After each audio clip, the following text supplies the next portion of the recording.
Sounds familiar. Mm-hmm. As far as the Kings go right now, I don't think it matters, but you may have noticed that there's a wave of anti-King sentiment resurfacing once again when it comes to those who are evaluating at various publications and blogs teams off seasons. Michael Pina writes a piece here at the Ringer, and he talks about some of the offseason moves, and this is one of his sections. He says the NBA's era of incompetence may be upon us. He says if the phrase 1 is random, 2 is a coincidence, and 3 is a trend is accurate, the NBA may be entering its very own amateur hour. You know, it's one thing for someone to say, oh, I gave the Kings a low grade, but to say the Kings and the Suns and the Pelicans have spent this summer behaving with very little self-awareness, concern, or understanding of what it takes to build a sustainably competitive basketball team, that's something else entirely. He says, by stuffing out the delightful light the beam era with one dysfunctional move after another, the Kings have gone out of their way to remind a long-suffering fan base that their past traumas very much still exist. This has been, you know, a lot of fans or media types looked at the Kings like, I don't know, they did some things. Everyone loved the draft picks, and now all of a sudden everyone's like, oh boy, they don't know what they're doing again. They're incompetent. Most recently, says Michael Pina, they traded Jonas Valanciunas, a solid backup for Dario Saric, a flimsy 12th man, so they could cut enough salary to afford Dennis Schroeder and a logical fit for a team that already has Malik Monk, DeMar DeRozan, and Zach LaVine on it. Sacramento might have the worst defense in the league and should be obligated to free Domantas Sabonis before his prime wastes away. What a mess. End quote. That seems to be the prevailing sentiment now amongst NBA writers. And it's almost like they all got together and came up with this because there's recurring themes in here. It's like, oh, they got rid of Valanciunas so that they could bring in Schroeder. Schroeder is not a good fit. Poor Domantas Sabonis. They're going to have to get rid of him at some point. I do think it may all be a little premature because I still think the Kings are, as we've discussed and will discuss, and as we've discussed to the point where, you know, Jay and many others get a little weary of it, there are a number of things they're looking at. But it's interesting to me how all of a sudden the Kings went from, I don't know about that roster, great draft, and now like they're incompetent. That's the reputation, right? I think so. Yeah. We talked about Michael Pina and a few other Sam Quinns and a couple other guys last week. I reached out to Mike, nothing back yet. Let me just say that. Yeah. You know, we are hunting. Pina? I'm sorry. It is Pina. Yeah. Pina. Thank you. My apologies. It's we're hunting and nothing's come back this way. So we'll see. He's joined us before. I know he ain't running too much from the smoke. So we'll see if we can try to grab him. But I think it's just a reputation. You know, one of the articles we talked about on top of the Michael Pina was Sam Quinns. And he from CBS, I should say. And he had the Kings front office ranked as the 28th front office in the league. And a lot of it was old things that had happened and talking about like Vlade's tenure and, you know, prior to that and the bad draft picks that they've missed on. And so it's just really about your reputation. And I talk about this quite a bit in other parts of, you know, when we talk sports and talk life. Reputation means a lot, Whitey. It truly, truly does.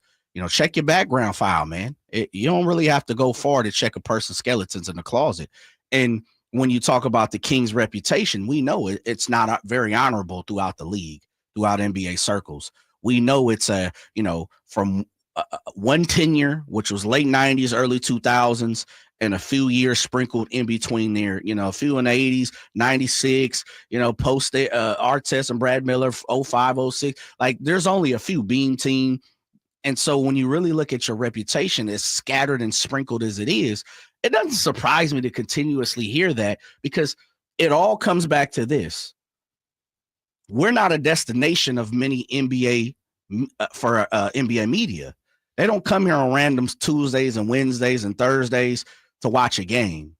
It's normally they're in town if they're playing the Warriors or playing the Lakers or it's a national game. You see, you know, other NBA media that you normally don't see throughout the year, where on any given night, you may see someone Philadelphia versus Chicago on a Tuesday night in Philly, right? Because they got Embiid and Ty Maxey and Paul George.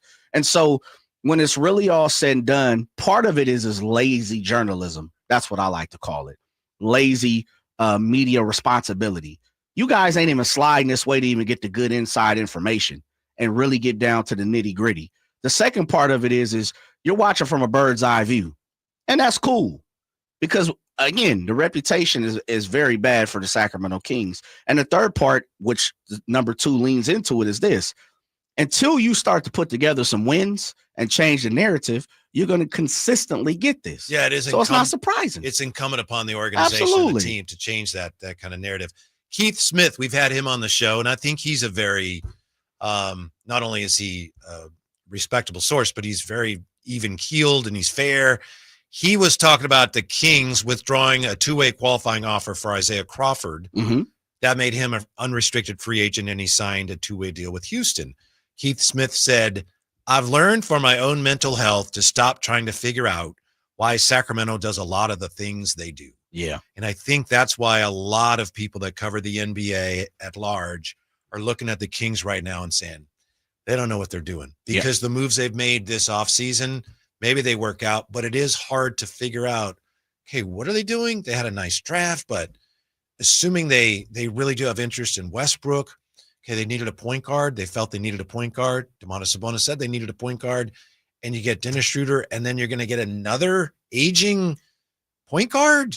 So I admit some of the moves have been a little head scratching, and I think that's why we're where we are with so many national media members. They're just looking at it and going, okay, nothing's really changed there. Yeah. We'll find out if that's true, but that's the way a lot of people look at it right now. Well, the one thing about it is, social media dictates that things, and we're living in a microwavable society that dictates you got to change as soon as you hit the door. So as much as Scott Perry's been here for 3 months, people ain't trying to hear that. And for good reason, because we've seen, especially around here in Sacramento, regimes and tenures don't last that long anyway. So you definitely got to come in and get it smoking, as quick as possible. But there is something to be said in the form of it's tough when you're new to the game, and albeit he had a 3-month stint or tenure, a few years ago, sure, 5-6 years ago, whatever. It's tough to consistently be graded on what has happened here prior to you or what has been going on around here when you haven't been here. And so on one hand, I can understand NBA circle and media because, there are a lot of question marks, not some, a lot of question marks when it comes to the Sacramento Kings, roster and moves. But damn, Whitey, I could say that about 20 other, seriously, like 20 other organizations throughout the league, and consistently say that about 20 other organizations throughout the league. I'm not saying the Kings get the short end of the stick because they've brought it upon themselves. They've definitely earned it. Absolutely. No doubt about it. Yeah. So it's a twofold situation. Grace isn't being given because of where you come from, the reputation, your background, your file. When you hit the file cabinet, your reputation, your background in the paperwork ain't showing that you a 4-star general. Totally get that. And then on the flip side of it, it's like, damn, you got to give Scott Perry if nothing else, give him a year. Mm-hmm. Let him see him work his wiggle. But that's I go back to it. That's the world we live in. What's puzzling to me is that you look at the Kings since Vivek Ranadive has owned a team. And I know that, they struggled before that for many years. But you look at how it's not been going well. And as you say, Jay, they, the bar is low. So you would think that someone coming in as a GM, coach, if you're able to find a way to improve a little bit, it would stand out, right? Yeah. Because even a little bit of improvement is going to look great. Like, whoa, that's so much better. Mike Brown. Yeah. Other than that, and Doug hasn't been here long enough. Right. He had a winning record last year. But you had the Beam team, and they did a few things. Other than that, the Kings have not been able to overcome that gravity pulling them back down towards the bottom. And that's the thing, if we're being honest here, which is what we do, I think for a lot of fans, it makes you wonder, it's like, well, wait, if you have different people as GMs and everything's still the same, maybe it's not the GMs making these decisions. Maybe it comes down still to ownership getting involved in these decisions that don't work. And I think that's why a lot of people look at it right now and say, Schroeder and Westbrook, wow, you're getting more guards, older guards. Are we sure that's really what Scott Perry wants? Now, I don't know. And if I did know, I would tell you. I don't know. But I think that's one of the things people are looking at and going, I'm not sure I'm comfortable with that. But the team will just have to prove that that's not the case. Well, Westbrook ain't been signed, has he? No, he has not. Been pen to paper? But the team does. It's been reported from both sides. There's interest there. And I think it's a fair question. Why would they have interest in him? Even if they don't sign him, it makes you wonder, what are they trying to accomplish? Yeah, that's Scott Perry on a couple of weeks ago. I guess that's a question for the general manager of the Sacramento Kings. I'm not 100% sure. I will say I've continuously said this. If I'm the Sacramento Kings, if I'm Scott Perry, if I'm BJ Armstrong, and really it comes down to Scott Perry because he's the face, unless he allows BJ Armstrong to come out and do it, work his wiggle around the media himself. I would, for the love of me. And I'm not saying he's that type of person. I don't know if he is. But I do know if it's me, I'm probably pushing forward the narrative. This is on my watch and this is on my clock. Now, he could have took the job knowing and fully understanding that you may have 75% of the call and 25% is going to live with Vivek. We don't know that. But I tell you one thing, Whitey, I wouldn't feel comfortable. Personally, I wouldn't feel comfortable moving forward without saying, this is how I'm going to get it done. Give me a little movement. Give me a little time, which Scott Perry has said to his credit. I think he has said, there's a few little key phrases and a few things that he said throughout a bunch of interviews. And I got to give Scott Perry credit because we had talked about this last week, Whitey, and I'll get your perception and thoughts on this. I have to give him love, man. Coming from the regime that was in front of Scott Perry, the one thing he has done is he's come in and he's changed the narrative of the Kings are not talking. Oh, yeah. He's talking. He's been very accessible. Yeah, I mean, dude. And around town. And he's almost like Bobby Evans, who would talk to anybody. He is on the line. He's on the horn. And people that I've talked to throughout the community and media, it's like, yeah, I done sat down and had coffee with Scott. We done broke bread together. We done had lunch. So I got to salute him on that. He is definitely coming in and having conversations. Where I'll be honest, I don't know if the tenure before, like we saw Scott 2 or 3 times during Summer League. And I know that's part of what they do, but I don't never remember Monty doing that, to be honest. Maybe once in 5 years, feel like. So I just say that, again, it's a twofold situation. The reputation is terrible for the Kings, and we're going to continue to take flack until you change that narrative. But to change that narrative, you have to do things different. And I got to at least give Scott Perry love. He's come in and talked. I think the most difficult thing about his situation, I think it's 2 things. One is that he comes into a situation with a roster that I think anybody would say objectively it's a little out of whack. Yeah, for sure. Because they went for it last year and they didn't get nearly as far as they wanted to go, but still the roster was top heavy in certain ways. So he inherits that roster. And, bless Carmichael Dave and those who say, I'll tear it up. To get rid of the players you'd already invested in for nothing and to get pennies on the dollar, I don't think that would have been smart. So it does, to your point, it takes time to sort through that and figure out the best way to sell off pieces, bring in new pieces. That takes time. And that's it. You got to be patient. We've talked about this, Jay, and it's Kings fans don't have anymore. No. He deserves it. The team needs it. A lot of Kings fans, not all Kings fans, but a lot of Kings fans just don't have much more patience to give. No. And for good reason. Yeah. And on top of that, right.